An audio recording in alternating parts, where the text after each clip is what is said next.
According to the latest report from the Computer Crime Research Center, CCRC, the cost of cybercrime is projected to escalate to $12 trillion by next year.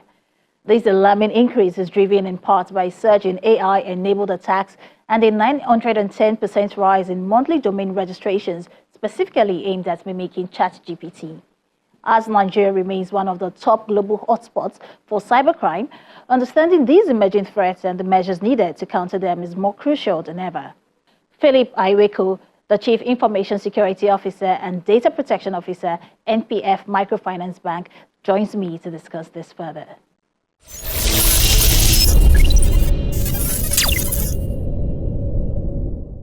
Despite having dedicated legislation like the Cybercrime Act 2015 and even the National Cybersecurity Policy and Strategy 2021, reports still suggest that Nigeria remains a significant hotspot for cybercrime. Why do you think, that is so? Now, recently I was looking at NIP's report on fraud, and I looked at the trend in the last 5 years. What we noticed is there was a significant increase from 2015 to date in terms of the volume, in terms of amount that has been lost from within the financial sector, those that have been reported. And yes, there was a hike during the COVID era where we experienced increase within the COVID season. But after that, it dropped a bit. But in terms of financial losses, there has also been an increase within that space. So what needed to be done in terms of the recent rating, despite the regulation?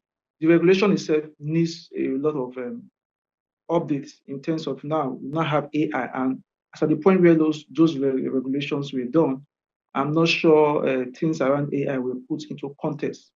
So even the laws, the regulation from even the CBN on the financial sector still requires some review based on what is happening right now regarding generative AIs, such that all of those policies should look at things that has to do with AI, not the trendy thing.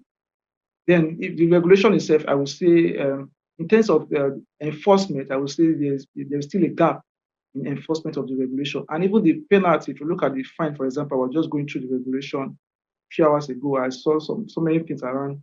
Someone commits a crime, steals a lot of money, and the fine is 1 million naira. In one of the cases, 7 million naira. And what these bad guys do away with, they are in tons and hundreds of millions.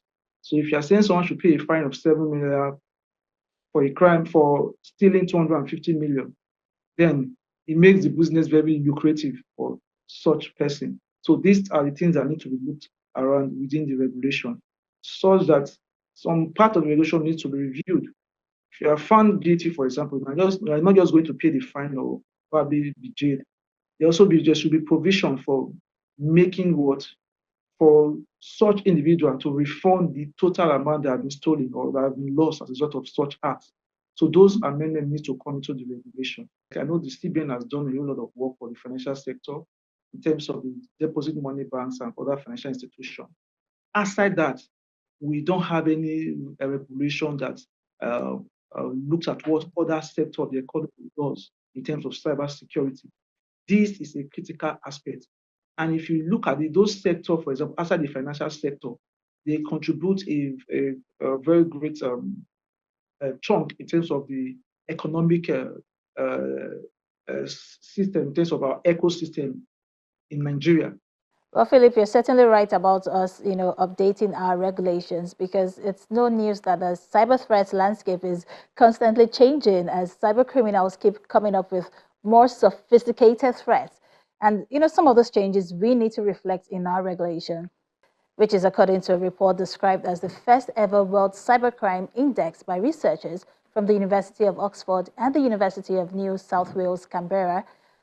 What measures do you believe the government and perhaps the private sector should take to combat these issues much more effectively?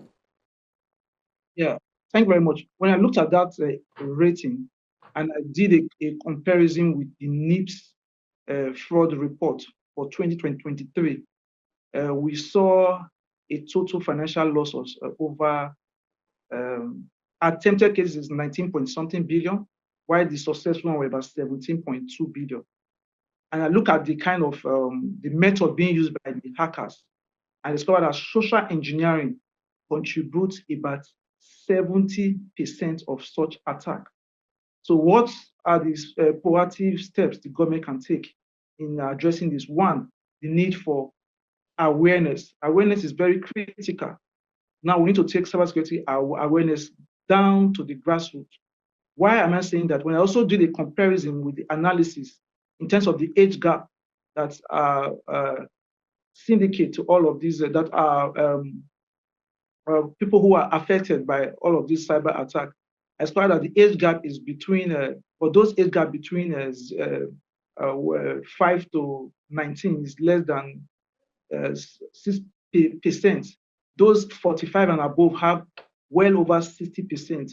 That's to let us know that that age group, meaning there's a lot of awareness that needs to be done. So we need to have awareness, one. Secondly, the Cybercrime Act, there are some critical elements here that talks about certain infrastructure that needed to be put in place where we can have things like a national SOC, National Threat Intelligence Center, National Forensic Center, where institutions will begin to leverage on to make it easy for them to address cybersecurity issues. The truth of the matter is it's quite expensive in terms of putting infrastructure in place to address things around cybersecurity. And there must be a collaborative effort between the government and the critical stakeholders within the various sector to address these needs. So what does that mean? We want to start looking at having things like local solution providers who can provide security solutions. And government need to support these initiatives. We can have things like innovation hubs that will have solutions. The reason for this is taking in mind, bearing in mind the FS, for example, if probably the solution I purchased last year with $1,000 is about 1.5 million, when FS was, let's say, 8,000, FS was 8,005. Now FS is at a particular rate. You see that the organization will be paying more. And that makes it difficult for them to even implement more security solutions to address this issue because why? Their costs would have gone up. But if these solutions are localized, for example, it makes it cheaper for organizations to what? Improve their cybersecurity posture. So this is also a critical aspect. Then capacity building, you can't overemphasize that. Would you agree that perhaps if we could take an in-depth look at the research and where it mentions sources of cybercrime, such data could be quite helpful in strengthening our cybercrime prevention efforts? Yes, very, very important. So that was part of the analysis I did. When I saw the data, I did analysis, I did with that of the NIPS.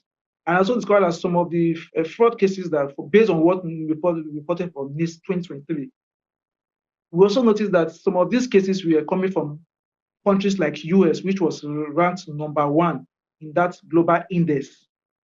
And they had the highest number of cases of cybercrime that have been committed in Nigeria. I mean, we have traffic coming from such nation. So this kind of analysis, what it helps us do is to also look at within the various sector, based on what we have in place, what are the things that need to be strengthened, what are the things that need to be put in place, which I've also highlighted some.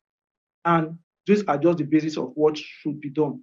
So those indexes are very important, and it also serves as a data, serves as data for the government to put various infrastructure in place. And there has to also be a kind of deep dive into those analysis, where we need to start looking at what are the particular cases around all of those information and how can we reduce that number. And if you look at the National Cybersecurity Strategy, for example, the implementation, it needs to move beyond just the national level. It needs to cross across the states and even the local governments, where each states will start having things like they should have a cybersecurity governing board, just like what Lagos State just did recently, who will start looking at things around cybersecurity in depth at the various level at the state. And if you also look at that index from NIPS report, it also shows the statistics of the state that has the highest cybercrime rates. And these are very useful data that will help in addressing cybercrime in Nigeria and also reducing the amount of losses we've experienced from cybercrime theft. But we cannot end this conversation without, talking about AI concern. Artificial intelligence is one technology which has been highlighted as an enabler for hackers especially generative AI. Now, threat actors riding on the back of such technologies could make defense mechanisms ineffective. So, how can such novel attacks be addressed? As much as generative AI has some uh, uh, loopholes, in terms of advantage, there's still an advantage in it.